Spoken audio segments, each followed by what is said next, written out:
اهدنا الصراط المستقيم.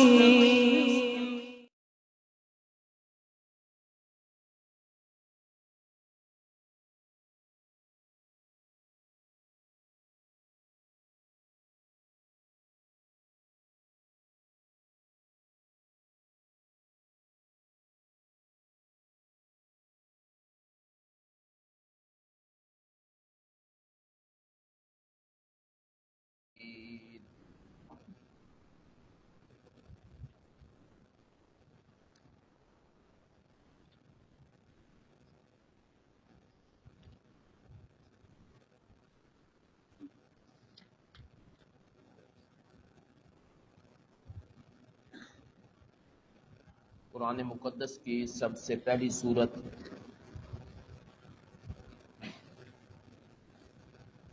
وہ سورۃ الفاتحہ ہے۔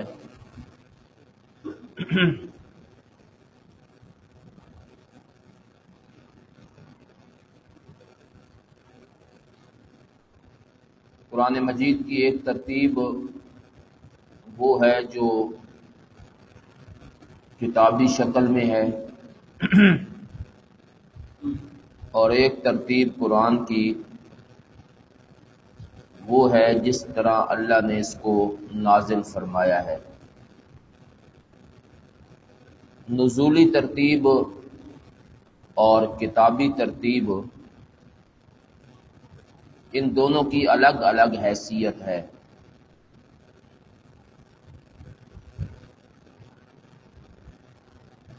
تو سورہ فاتحہ یہ کتابی ترتیب میں پہلے نمبر پہ ہے، اور نازل ہونے کے اعتبار سے یہ 5ویں نمبر پہ ہے۔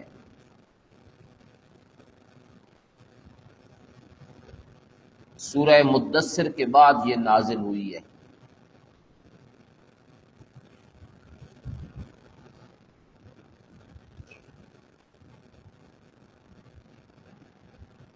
لیکن اس کو رکھا پہلے نمبر پہ گیا ہے۔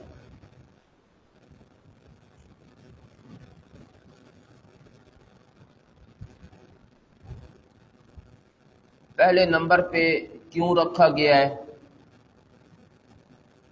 اس کی وجہ کیا ہے؟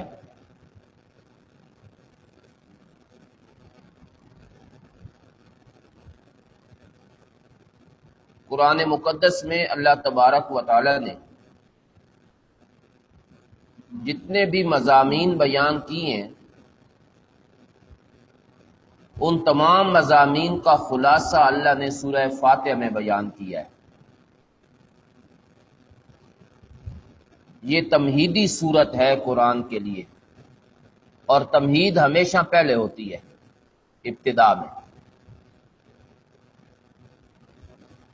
تو جب قرآن کو جمع کیا گیا اور نبی علیہ الصلوۃ والسلام نے اس کو لکھوایا، تو آپ نے فرمایا کہ فاتحہ کو پہلے نمبر پہ لکھا جائے۔ یہ وجہ ہے اس کو ابتدا میں ذکر کرنے کی۔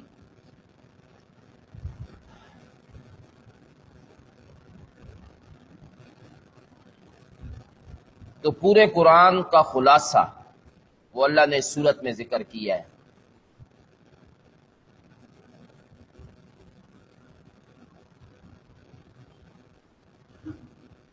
حضرت علامہ شبیر احمد عثمانی رحمت اللہ علیہ وہ فرماتے ہیں کہ قرآن میں اللہ نے 6 مضامین بیان کیے ہیں پورے قرآن میں۔ نمبر 1 توحید، نمبر 2 رسالت، نمبر 3 احکام، نمبر 4 قیامت، نمبر 5 ماننے والوں کے حالات، جو اللہ کے احکام کو مانتے ہیں ان کے حالات، اور نمبر 6 نہ ماننے والوں کے حالات۔ یہ 6 مضامین ہیں جو پورے قرآن میں ان کا تذکرہ ہوا ہے جی۔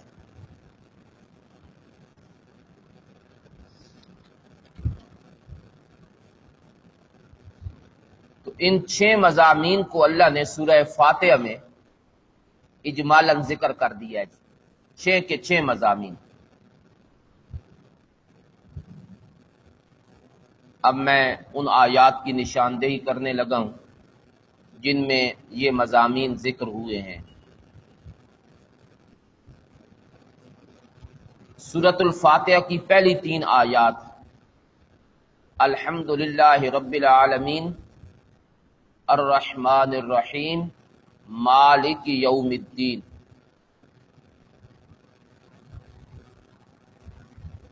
تو پہلی جو 2 آیتیں ہیں نا، الحمدللہ رب العالمین الرحمن الرحیم، ان دونوں آیات میں مسئلہ توحید کا بیان ہے، اللہ کی وحدانیت، اس کی طرف اشارہ ہے جی۔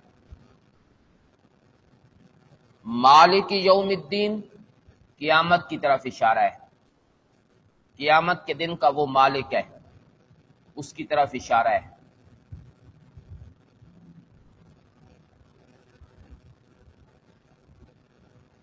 ایاک نعبد، اس میں احکام کی طرف اشارہ ہے، جو احکام اللہ نے قرآن میں بیان کیے ہیں اس کی طرف اشارہ کیا۔ ایاک نعبد، ہم تیری ہی عبادت کرتے ہیں۔ یہ جتنے اسلامی احکام ہیں جو اللہ نے مقرر کیے ہیں وہ عبادت ہی کی شکل میں ہیں، نماز، روزہ، حج، زکوٰۃ، یہ سب عبادت ہیں۔ تو ایاک نعبد میں احکام کی طرف اشارہ ہے۔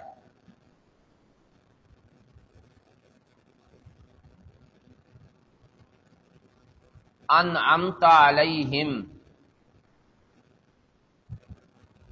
اس میں 2 مضامین کی طرف اشارہ ہے، 2، رسالت 1، اور ان لوگوں کے حالات جو اس دعوے کو مان لیتے ہیں، یہ دونوں، ان دونوں باتوں کی طرف اشارہ اللہ نے انعمت علیہم میں کیا ہے۔ کیسے؟ منعم علیہم، جن پر اللہ کا انعام ہوا ہے وہ کون ہے؟ دوسرے مقام پہ اس کی تفسیر ہے، اولئک الذین انعم اللہ علیہم من النبیین، وہ اللہ کے نبی ہیں۔ تو رسالت کی طرف اشارہ ہے، اور ساتھ اس بات کی طرف بھی اشارہ ہے کہ جو لوگ مان لیتے ہیں وہ اللہ کی نعمت اور اللہ کے انعامات کے مستحق بن جاتے ہیں۔ تو دونوں مضامین کی طرف ایک جملے میں اشارہ کر دیا گیا، اور اس کے بعد جب صورت مکمل ہوئی تو فرمایا غیر المغضوب علیہم ولا الضالین، اس میں نہ ماننے والوں کی طرف کہ ان کے کیا حالات ہیں۔ اللہ کہتے ہیں ایک پہ غضب ہوا اور ایک گمراہ ہو گئے۔ یہ 6 مضامین ہیں جو پورے قرآن میں اللہ نے ذکر کیے ہیں، اور پھر اجمالاً اللہ نے اس کو سورۃ الفاتحہ میں ذکر کر دیا ہے۔ یہ ہے جی حضرت علامہ شبیر احمد عثمانی رحمت اللہ علیہ، ان کی ایک تقریر اور ان کا ایک انداز۔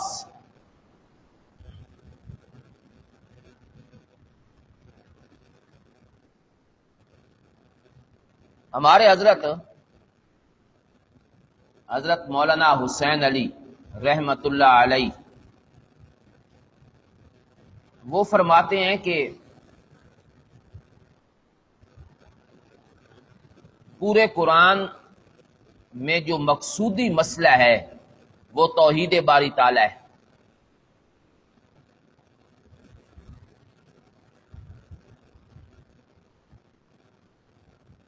قرآن کا نچوڑ خلاصہ وہ توحید باری تعالی ہے۔ اس توحید کے 4 عنوان ہیں جو اللہ نے پورے قرآن میں بیان کیے ہیں۔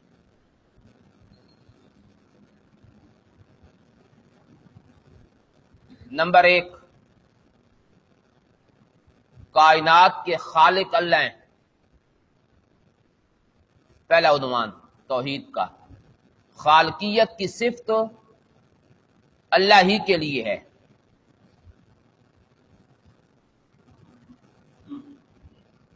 نمبر 2، ربوبیت۔ جی کیا؟ خالقیت، خالق اللہ ہیں، ہر چیز کو پیدا کرنے والے اللہ ہیں۔ یہ پہلا عنوان ہے توحید کا۔ نمبر 2، ربوبیت، پیدا کرنے کے بعد کائنات کی تربیت کرنے والے بھی اللہ ہی ہیں، رب بھی وہی ہیں۔ یہ جی ربوبیت، کائنات کے رب اللہ ہیں، ربوبیت کائنات کے رب اللہ ہیں، اس کے علاوہ کوئی رب نہیں۔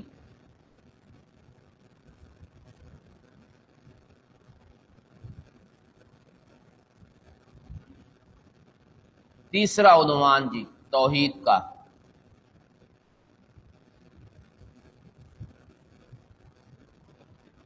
خالق بھی اللہ ہیں، رب بھی اللہ ہیں۔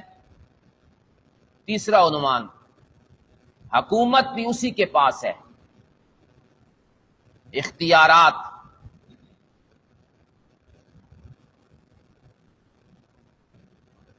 تخت بادشاہی پر خود قائم ہے، کسی کے حوالے کچھ نہیں کیا۔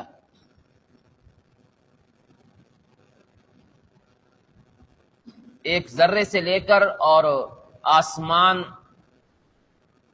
کی وسعت تک ہر چیز کا فیصلہ اللہ خود کرتے ہیں اپنی رائے سے۔ یہ نہیں کہ کسی کے حوالے کر دیو، بھائی چھوٹے چھوٹے کام تساں کیتے کرو تے وڈے وڈے کام میں کرے سا، جیسے ہوتا ہے نا، ایسا نہیں ہے۔ چھوٹے کام بھی وہی کرتے ہیں، بڑے کام بھی وہی کرتے ہیں۔ یہ تیسرا عنوان ہے جی توحید کا۔ چوتھا عنوان جی توحید کا، چوتھا عنوان، قیامت کے دن تمام اختیارات اسی کے پاس ہوں گے،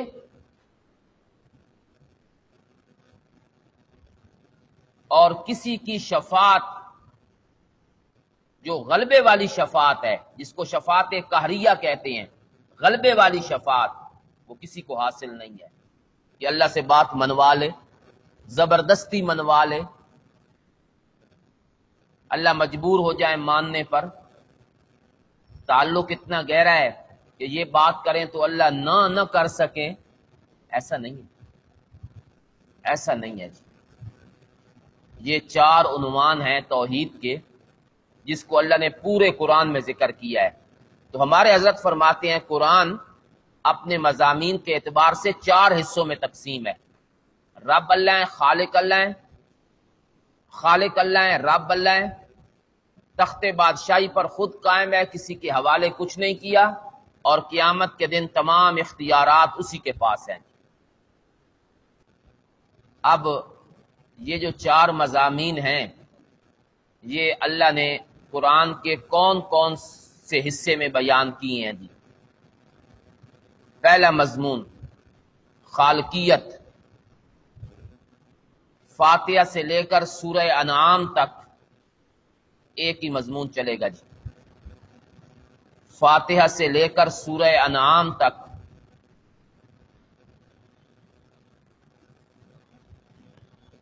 اس میں خالقیت کا بیان ہے جی۔ نمبر 2، ربوبیت بھی اللہ ہی کے لیے ہے، رب بھی وہی ہیں۔ یہ مضمون سورہ انعام سے لے کر سورہ کہف تک، سورہ انعام سے لے کر سورہ کہف تک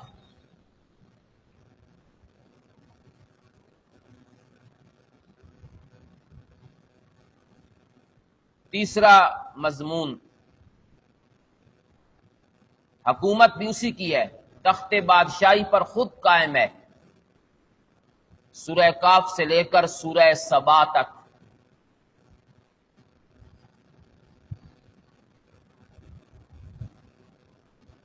اور چوتھا عنوان قیامت کے دن کا مالک اللہ ہے، کوئی شفیع غالب نہیں، اس کو ذکر کیا جی سبا سے لے کر اور قرآن کے آخر تک۔ اس پر اللہ نے قرآن کو مکمل فرما دیا، ان 4 عنوانات۔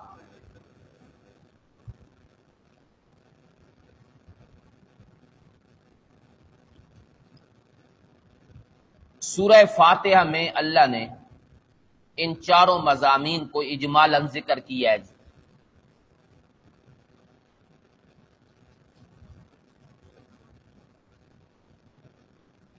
پہلا مضمون سنے جی، خالق اللہ ہیں، الحمدللہ۔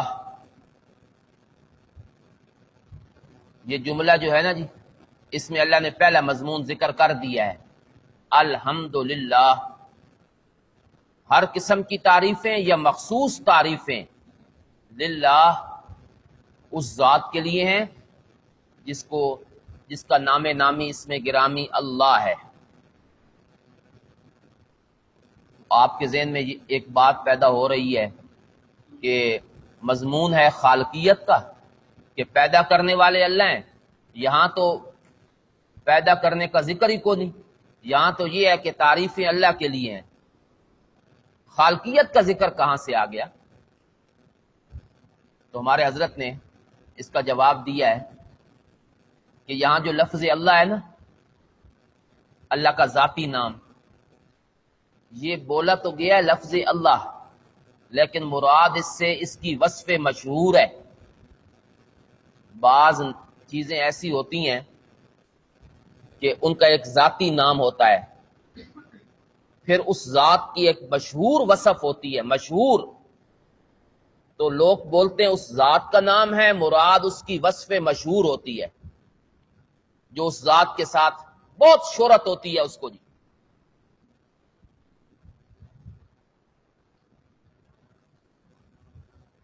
جن طلبہ نے کتابیں پڑھی ہیں شرح جامی اور کافیہ اور یہ، ان نے اس میں یقیناً ایک مثال پڑھی ہوگی، لکل فرعون موسیٰ، ہے نا جی، ہر فرعون کے مقابلے میں ایک موسیٰ ہوتا ہے۔ اب فرعون تو ایک تھا دنیا میں اور موسیٰ بھی ایک ہی تھے، تو وہ کہتا ہے ہر فرعون کے مقابلے میں موسیٰ ہے، تو یہاں نہ فرعون سے ذات مراد ہے اور نہ موسیٰ سے ذات مراد ہے، ان کی ایک مشہور وصف مراد ہے۔ فرعون بہت بڑا جابر ظالم بادشاہ تھا اور بڑا گمراہ انسان تھا، تو اشارہ ہے کہ ہر باطل کے مقابلے میں موسیٰ ایک حق والا ضرور ہوتا ہے جی، تو موسیٰ سے مراد بھی ایک مشہور وصف ہے۔ حاتم تائی نام ہے، لیکن اس میں ایک بڑی مشہور وصف تھی، کون سی جی؟ سخاوت۔ تو لوگ حاتم تائی بول کر سخی مراد لیتے ہیں، کہتے نہیں آج تو بڑے حاتم تائی بنے پھرتے ہو، تو وہاں کوئی یہ مراد ہوتا ہے کہ حاتم تائی کی کوئی ذات مراد ہے، اس کی وصف۔ تو لفظ اللہ یہ بول کر اس سے مشہور وصف، اور وہ ہے خالقیت، اس کو مشرکین بھی مانتے تھے جی، مشرکین بھی اس کو مانتے تھے، وہ بھی تسلیم کرتے تھے کہ کائنات کا خالق جو ہے وہ اللہ ہے۔ میں نے سورہ یونس کی وہ آیت آپ کو دکھائی تھی، وَلَئِن سَأَلْتَهُم مَّنْ خَلَقَ السَّمَاوَاتِ وَالْأَرْضِ، اگر آپ ان سے پوچھیں کہ زمین و آسمان کو کس نے پیدا کیا، تو فوراً کہیں گے اللہ۔ معلوم ہوتا ہے وہ بھی مانتے ہیں کہ خالق اللہ ہے، اور لفظ اللہ بول کر مراد خالق۔ تو پہلا عنوان جو تھا توحید کا، وہ خالقیت والی وصف اللہ کی ذات کے ساتھ مختص ہے، اس کو اللہ نے الحمدللہ میں ذکر کر دیا۔ دوسرا عنوان تھا توحید کا کہ رب بھی وہی ہے، اس کو اگلے جملے میں ذکر کیا. کون سے جملے میں؟ رب العالمین، جہانوں کا رب بھی وہی ہے. یہ دوسرے مضمون کی طرف اشارہ ہے جی.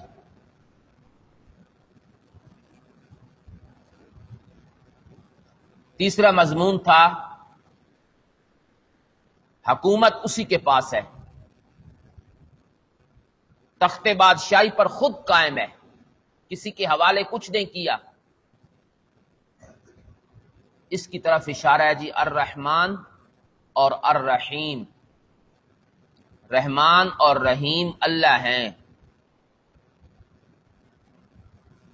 آپ سوچ رہے ہوں گے کہ یہاں رحمان اور رحیم میں اس چیز کا کیا تعلق کہ خود تخت بادشاہی پر قائم ہے، بادشاہ وہی ہے، بادشاہی اسی کی ہے. اس کے ساتھ تو کوئی تعلق نہیں الرحمن اور الرحیم کا. میں آپ کو بتا دیتا ہوں، پھر آپ کو بات سمجھ آ جائے گی. رحمان کہتے ہیں اس ذات کو جو اپنے ارادے سے، اپنی مرضی سے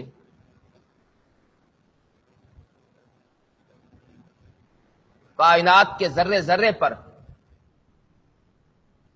اپنے انعامات کی بارش برسا رہا ہو، اس کو کہتے ہیں رحمان.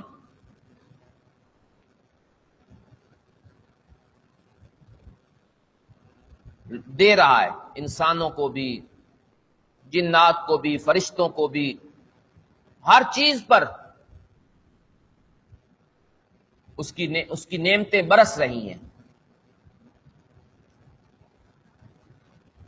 اور یہ جو اتنی بڑی وصف ہے کہ ہر چیز کو دے رہا ہے، ہر ایک پر اس کی نعمتیں برس رہی ہیں، انعام کر رہا ہے، دے رہا ہے.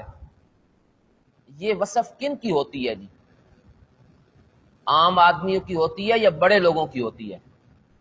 جی بڑے لوگوں کی. اچھا بڑے لوگوں میں کون ہوتے ہیں؟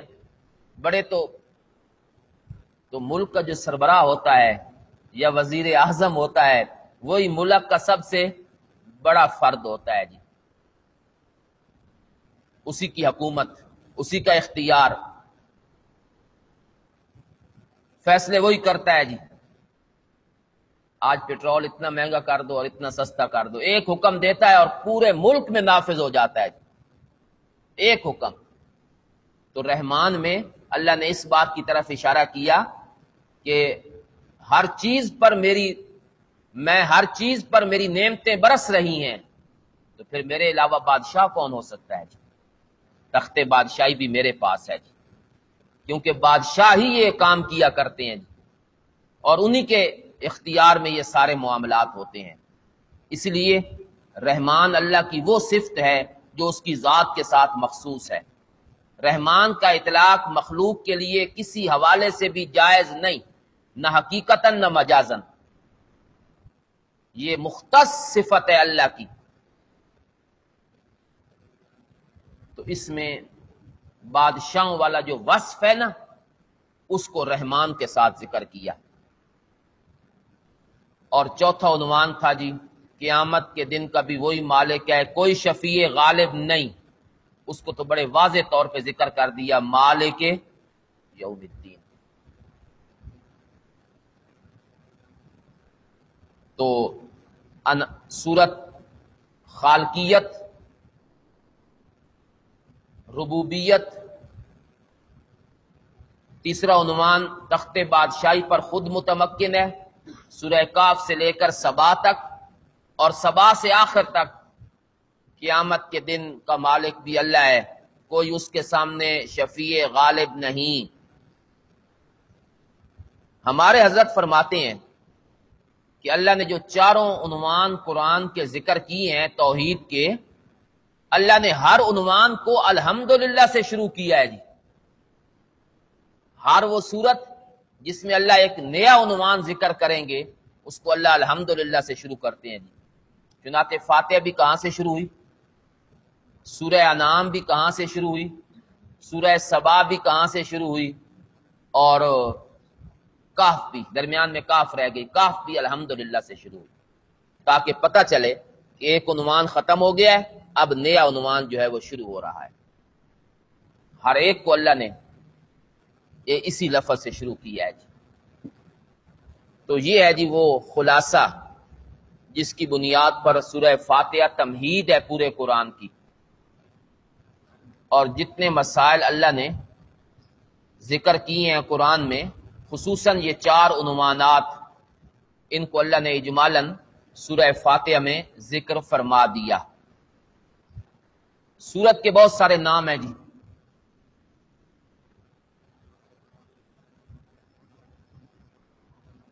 ام القرآن،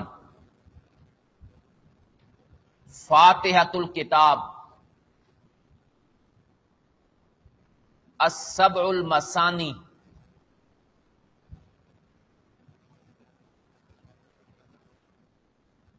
السبع المثانی، وہ 7 آیتیں جو دہرائی گئی ہیں. وَلَقَدْ آتَيْنَاكَ سَبْعًا مِنَ الْمَثَانِي وَالْقُرْآنَ الْعَظِيمِ. اس کا ایک نام ہے جی السبع المثانی. یہ وہ 7 آیتیں ہیں جو دہرائی گئی ہیں. دہرایا جانے کا کیا مفہوم ہے جی؟ اس کو السبع المثانی کیوں کہتے ہیں؟ تو اس کی ایک وجہ سن لیں جی. نمبر 1 کہ یہ سورت 2 دفعہ نازل ہوئی ہے، اس لیے اس کو کہا گیا کہ دہرائی گئی ہے. اس کا نزول 2 مرتبہ ہوا ہے جی. ایک مرتبہ یہ قرآن کا حصہ بن کے، اور دوسری مرتبہ اس لیے نازل ہوئی کہ نماز کے اندر اس کا پڑھنا واجب ہے. ایک دفعہ قرآن کا حصہ بن کے، اور دوسری مرتبہ نماز